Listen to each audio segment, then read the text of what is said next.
กราบสวัสดีทั้งช่องของสงกรานต์นะคะมื้อนี้จะมาตำล่าวกับเซียนผาสุกนะคะงวดประจำวันที่7กรกฎาคม69คือมื้อนี้วันอังคารนี้นะคะมื้อคืนก็บ่ผิดหวังค่ะพี่น้องเอาขอกดไลค์กดแชร์ให้กับเซียนผาสุกหรือว่าเซียนทุกคนเด้อค่ะเป็นกำลังใจให้กันนะคะบ่ผิดหวังนะคะพี่น้องเพิ่นให้กิจ2ออก2เกตนะคะตัววิ่งของเพิ่นมี5มี6มี7นะคะแต่ว่าเพิ่นให้วิ่งรูด5กะมาตัวดินเพิ่นก็คือ7นะคะ7ก็คือมา2 7ส่วน6ไปทางอุบลคือ8 6นะคะพี่น้องเอากระจับคู่กับ7 2ออก2เกตนะคะบ่พลาดนะคะขึ้นนี่มื้อนี้วันที่7กรกฎาคม69ตำล่าวกับเซียนผาสุกจะเป็นตัวใดนั้นเฮาไปรับชมรับฟังกันได้เลยค่ะครับสวัสดีครับ สวัสดีค่ะแอปโทรมาว่านั่นบ่ค่ะตำล่าวนั่น พอดี น่ะ ผมเฮ็ดไว้แล้วสนะแอปเดียวเด้อค่ะหมดที่ผ่านมาบางหันกับปรากฏว่ามีอยู่ดอกเนาะ2เกมเนาะมีอยู่ค่ะ72ค่ะ72ออก2เกตสิบ่กลับเนาะแอปเนาะค่ะก็ถือว่าเข้าคือเก่าค่ะเลขวิ่งก็มันบ่แม่นเลขวิ่งหรอกมันเป็นเลขกันเด่น3ตัวเนาะค่ะมีเลขเด่นก็มี6ก็ไปทางอุบลอยู่ไปทางคุณ7มาทางเฮาค่ะพี่น้องทางอุบลก็บ่ผิดหวังค่ะเที่ยวนี้ก็เอาไม้แหละของวันที่วันที่7เท่านี้ล่ะของวันอังคารเนาะของวันอังคารที่7จริงผมก็คืออยู่ว่าเลขมันวัน2มันจะต้องมี2มาหลายครับโคตร2ก็ได้ 2-3 ตัวโดนเนาะอยู่เดี๋ยวนี้มันสิบ่ยังบ่2เนี่ยก็สิยังอยู่เด้ค่ะคิดว่าเนาะในความคิดเนาะเพราะว่าเลขผมบ่ผมมี2ซั่นน่ะผมมีนั้นแหละเนาะค่ะก็เอาตามสูตรนั่นล่ะค่ะเดี๋ยวนี้ผมสิบ่เฮ็ดเป็นเลข3ตัวเด้อเด้อค่ะเพราะว่ามันคัน3ตัวมันก็สิเป็นเลข1 2ตัวอ่ะนะหรือว่ามันย่อลงมาเป็นตัวเดียวกันคือเก่าเพราะมันมีเลขอยู่3ตัวหักเป็น2ตัวเป็นยังจังเป็นสัตว์ที่คือมันมี6ตัวนึงแล้วก็มี1 2ตัวนะแอดมันมี6มี7นำนะค่ะกลายเป็น3เที่ยวนี้ถือว่าเป็นเลขวิ่ง2ตัวนะแอดค่ะเป็นยังจังจับสับไปสับมาเนาะงวดก่อนก็คือจังมีเลขเด่น3สิว่านะอย่าได้คิดว่าบ่จัดเนาะค่ะแต่ตัวนี้มันก็ที่จริงก็สิให้ก็มี3เหมือนกันแต่มันเป็นเลขตัวเดียวกันน่ะนะมันเป็นเลข1คือกันมันเป็นเลข1คือกันเพราะว่าเลขนี้มันพบอยู่ในนี้มันเลข2 3สูตรได้ที่มาจับใส่กันอยู่เนี่ยนะค่ะค่ะนี่มันสูตรนึงน่ะมันมี1 2 1คือกันค่ะเหลือมาเป็นวิ่ง6กับ1แอดค่ะวิ่ง6กับ1บ่ลืมมันสิออกเป็นเบิ้ล1ซะบ่เพราะว่ามันมี2ตัวเนาะค่ะก็เอาตามนี้ล่ะเด้อเด้อวิ่ง6กับ1เสมอกันบนล่างของวันที่7เนาะแต่มื้อนี้เป็นวัน3ได้เนาะวันอังคารวัน3เนาะวันจันทร์วัน2วันอังคารวัน3จับคู่ค่ะจับคู่13 16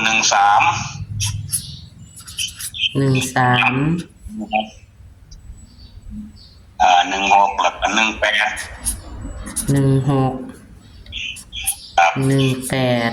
ครับ36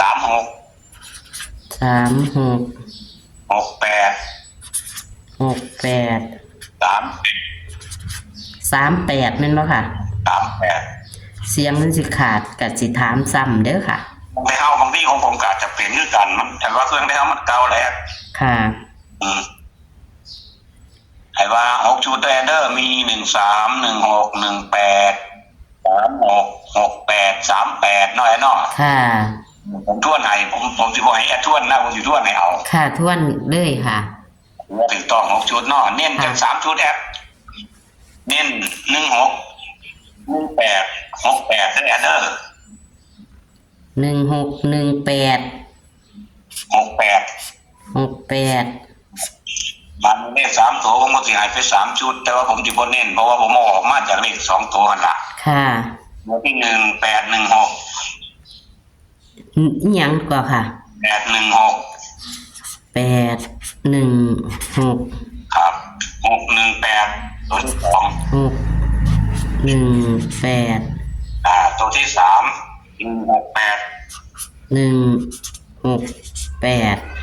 เป็นหยังจังบ่เน้นกับผมเอาออกมาจากหันคือผมเอาเลขที่ผมเน้น3ตัวนี่ล่ะมาวิ่งกันเป็นเลข3ตัวได้เด้อค่ะก็เลยสิบ่เน้นล่ะคันเน้น2ตัวก็พอผมกับคันนิ่งอย่างนึงย่านแต่เพิ่นขึ้นแต้มกับถ้าลงแต้มเนี่ยก็6เป็น5 8เป็น9 1เป็น2 3เป็น4สินะแอดค่ะแต่ว่าก็บอกว่าไปแล้วว่าหาลังเทือที่คนเรียกผมก็มักจะขึ้นแต้มลงแต้มนั่นแน่นอนอาจารย์สิแนมเห็นอยู่ดอกค่ะเป็นกะที่พวกนี้ไกด์ดอกเพราะมีสูตรที่เรียกวิ่งตัวเดียวเขาก็เก่งนะแต่ผมก็ได้เอาออกมาใส่ผมเบิ่งประเมินใส่แล้วมันของเขาตัวนั้นปัดขึ้นแต้มก็มีลงแต้มก็มีในเลขที่ผมมันจับไปเนี่ยนะค่ะแต่กันนิ่งอยู่ย่าน1เป็น2เด้อ FC ที่หน้าตัวนั้นละแน่แล้วบรรยากาศย่าน8เป็น9อีกกันนิ่งหลายกับย่าน6ลงแต้มเป็น5ถ้าลงมาแนวนั้นน่ะเอาตรงที่ซะแอดเอาเป็นตัวกลับเนี่ยผมจะตู่จะไปเอา5 9ให้ผมเนี่ยผมย่าน6เป็นย่าน8ขึ้นเป็น9นะแอดเอา59แม่นบ่ค่ะเอา5 9ไว้ถือว่าเป็นตัวกันเด้อค่ะเขียนไว้มันผมบ่ตัดเป็นน้อยแอดเนาะค่ะตัวกันตัวกันจะ5 9มันคันนิ่งแหมเพราะว่ามันมีสูตรเก่งของเขาอยู่กับเก่ง9กับเก่งนะก็มันนี่ค่ะเอาไปหันเพราะว่าเลขผมที่จับหันนี่บางครั้งมันก็มักจะขึ้นแต่ลงแต้มจ้ะส่วนมากเอาตรงนี้เราเป็นตัวกันไว้ค่ะ9แต่ว่ามันมีตัวแปรนึงเนาะกันว่าตามภาษาหวยเนาะแต่ว่าบ่ค่อยเป็นปานใดดอก5 กับ 2นี่มันมักจะตีลังกาได้แต่ว่าโดนๆจะเป็นเท่านึงนะแอด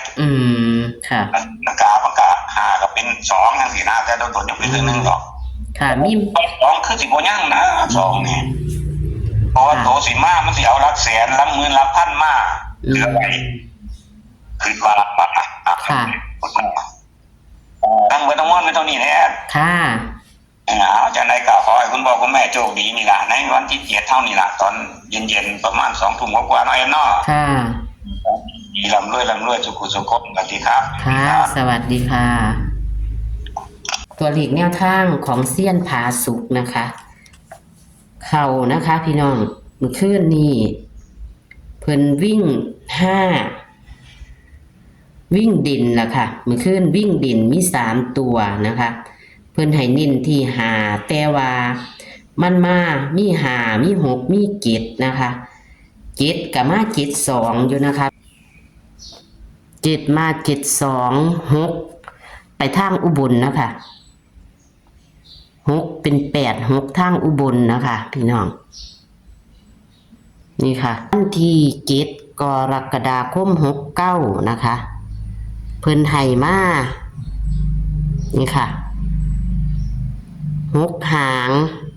เน้น3 หางนะคะ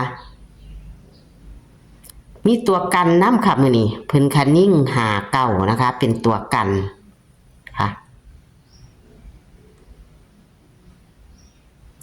เลข2ตัวเพิ่นเน้นให้ก็คือ16 18 68แต่ว่าเลขของเพิ่นมักจะขึ้นแต้มลงแต้มเด้อพี่น้องส่วนเลข3ตัวเพิ่นบ่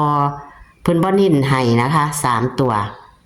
เพราะว่าเพิ่นว่าเพิ่นจับออกมาจากเลข2ตัวเพิ่นให้3 หางนี่ค่ะแคปหน้าจอค่ะพี่น้องเฮ็ดแบบนี้แคปได้บ่ค่ะคันบ่ถือแบบนี้ก็บ่เห็นตัวใหญ่นะคะคันเอาลงไว้พื้นก็คือยังบ่เห็นตัวใหญ่ก็ได้เอาแบบนี้นะคะกับโชคมันนะคะกับ เส้นผาสุกนะคะ วัน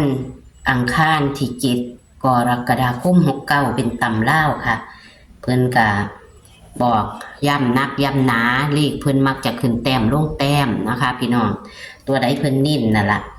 หรือว่าพี่น้องพิจารณาเบิ่งเอานะคะเอามื้อนี้เพิ่นก็ขอกดไลค์กดแชร์ให้คือเก่าล่ะค่ะพี่น้องขอบคุณนะคะที่รับชมนะคะเอามื้อนี้ก็ขอให้โชคให้หมานกับเซียนผาสุกคือเก่าค่ะเมื่อคืนก็บ่ผิดหวังนะคะให้72ก็ออก27นะคะเอาคลิปนี้ก็เป็นแนวทางตำลาววันอังคารที่7 กรกฎาคม69เด้อค่ะโชคๆหมานๆค่ะสวัสดีค่ะ